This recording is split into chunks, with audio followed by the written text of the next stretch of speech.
Urapi kami pagi hari ini, beri kami roh hikmat, penerangan wahyu, dan pengertian dari surga. Biarkan kami ketika kami mendengar firman-Mu, hati kami terbuka dan kami menyadarinya, memahaminya dalam kehidupan kami semua. Bapa, terima kasih. Tuhan Yesus, terima kasih. Dan Allah Roh Kudus, kami bersyukur kepadamu di dalam nama Tuhan Yesus. Haleluya.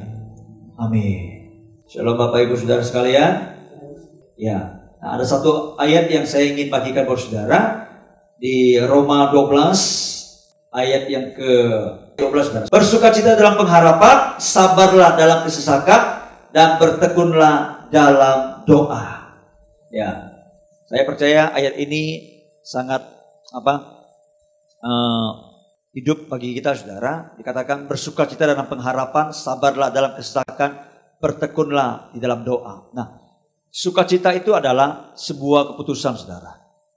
Ya, termasuk damai sejahtera, termasuk sesuatu yang yang membuat kita tidak khawatir, tidak takut, tapi sebaliknya kita bisa tenang, kita bisa damai, kita bisa sukacita. Dan itu sebuah keputusan saudara. Kenapa? Karena kehidupan kita itu selalu dipengaruhi oleh sekeliling kita, tapi kita yang memutuskan apakah kita mau ikuti sekeliling kita seperti apa, suasana seperti apa, itu tergantung kita saudara.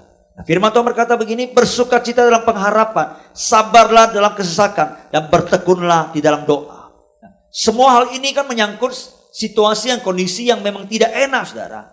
Ya, dikatakan ada kesesakan, tapi disuruh sabar saudara. Terus bertekun dalam doa, artinya terus menerus ya membangun hubungan dengan Tuhan. Mungkin saudara, tapi Tuhan katakan bertekun dalam doa. Nah, pertanyaannya saudara, bagaimana caranya ya supaya kita bisa bersukacita dalam pengharapan, supaya saudara dan saya bisa sabar dalam kesesakan dan bertekun dalam doa saudara. Ada rahasianya. Rahasianya saudara, kalau saudara baca ayat-ayat selanjutnya, maka itu akan menjelaskan kita bagaimana caranya kita bersukacita dalam pengharapan, bagaimana caranya kita sabar dalam kesesakan, dan juga bertekun dalam doa saudara. Ya, Alkitab berkata begini saudara. Bantulah dalam kekurangan orang-orang kudus, dan usahakanlah dirimu untuk selalu memberi tumpangan. Berkatilah siapa yang menganiaya kamu, berkatilah dan jangan mengutuk. Bersukacita dengan orang yang bersukacita, dan menangislah dengan orang yang menangis. Rahasianya cuma satu saudara. Apa itu? Jangan fokus dengan diri kita, fokus dengan orang lain. Artinya apa? Hidup kita harus berkorban. Ya. Tidak fokus kepada diri kita tidak egois lagi saudara. Ya. Karena di ayat selanjutnya yang tadi kita baca itu saudara, itu dikatakan bantulah dalam kekurangan orang-orang kudus saudara. Ya, usahakan kita bisa memberi tumpangan, berkati orang yang mengenai kita saudara. Dan itu menjelaskan ya kepada kita saudara untuk tidak fokus kepada diri kita sendiri saudara, tapi kepada orang lain saudara. Itu artinya hidup kita adalah hidup yang berkorban. Nah, kalau kita tidak fokus kepada diri kita, tapi fokus kepada orang lain, ya bagaimana kita bisa mendoakan mereka, mendukung mereka, menghibur mereka saudara, itu akan mendatangkan sukacita bagi hidup kita saudara. Nah, saya percaya saudara, ini yang menjadi satu prinsip dan hukum Tuhan buat kita saudara. Kenapa? Kalau kita mengasihi Tuhan, Tuhan berkata kita pasti akan mengasihi sesama kita saudara. Ya, nah, saya percaya kalau saudara telusuri kehidupan manusia saudara ya, dari kecil sampai dia tua saudara, maka setiap fokus kehidupannya akan berubah dari dirinya kepada orang lain saudara.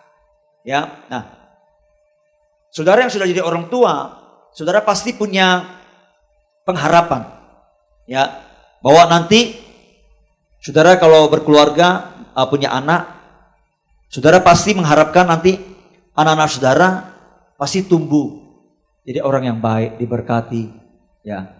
Tapi sebelum kita berkeluarga, ya, maka sebelum kita tumbuh dewasa, Kita mungkin masih balita, lalu beranjak ke remaja, lalu kemudian ke dewasa. Coba lihat kehidupan kita. Anak-anak itu kan sering nuntut semuanya untuk akunya. Jarang itu anak-anak itu untuk orang lain, saudara. Dia pikirkan untuk orang lain. Yang dia pikirkan dirinya sendiri, saudara. Tapi mulai meranjak, saudara, ya, mulai berpikir, masih terfokus kepada dirinya. Bagaimana nanti sekolah di mana, kuliah di mana, ya. Tapi setelah nanti selesai kuliah, kerja di mana, ya, usaha apa seperti itu, saudara. Nah, tapi ketika sudah mulai beranjak makin berumur, saudara, fokusnya sudah mulai tidak mengarah kepada dirinya. Fokusnya mengarah kepada pasangan hidupnya. Kalau sudah punya anak, fokus kepada anak. Tumbuh gede, berkeluarga bagaimana. Nanti kalau kita sudah jadi kakek nenek, saya percaya kan kita tidak fokus untuk diri kita lagi. Lebih fokus kepada cucunya. Saudara. Semuanya fokusnya itu bergeser dari ego, dari diri kita sendiri, beranjak kepada orang lain, saudara. Ya.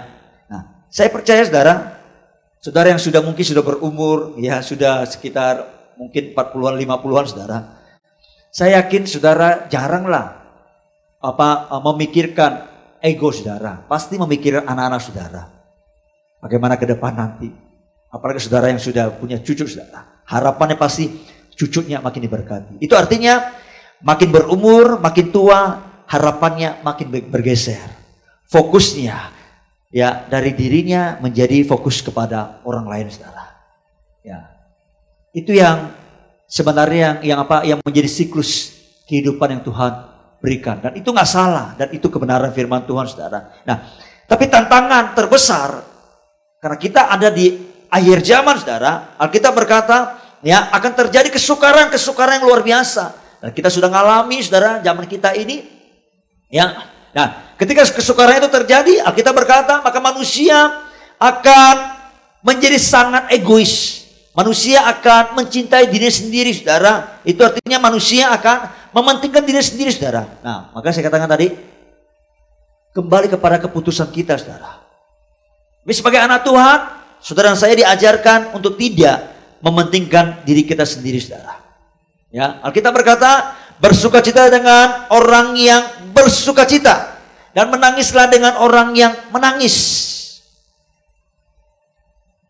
Kita harus mulai mengalihkan kehidupan kita, fokusnya diri kita mulai fokus kepada orang lain. Apa yang bisa kita lakukan untuk orang lain, saudara? Ya, bukan berarti saya berkata kita mengabaikan semua kebutuhan-kebutuhan kita, saudara.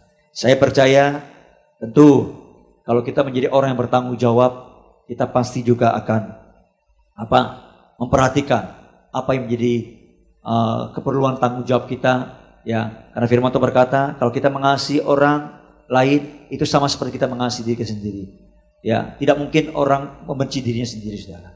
Ya, kalau orang mungkin, saya dengar ada beberapa teman di Facebook, ya, menyatakan, ya, ada banyak orang berbuat baik kepada orang di luar, tapi kepada dirinya sendiri, ya, tidak diperhatikan. Ya, mungkin orang seperti itu, dia sudah tidak punya pergumulan lagi untuk dirinya, untuk egonya. Ya, saya percaya kalau kita bisa beralih kehidupan seperti itu, saudara, maka kehidupan itu menjadi kehidupan yang sangat berbahagia. Kenapa? Karena Yesus berkata lebih bahagia memberi daripada menerima, saudara. Haleluya. Nah, hari ini kita tahu ya dengan kondisi yang terjadi, COVID-19 ini sudah menjangkit 4,6 juta jiwa lebih, saudara, di seluruh dunia. Saudara bisa bayangkan ya, kalau satu orang yang terjangkit itu dan dia memiliki keluarga, minimal misalnya satu keluarga itu ada 4 atau 5 orang, saudara.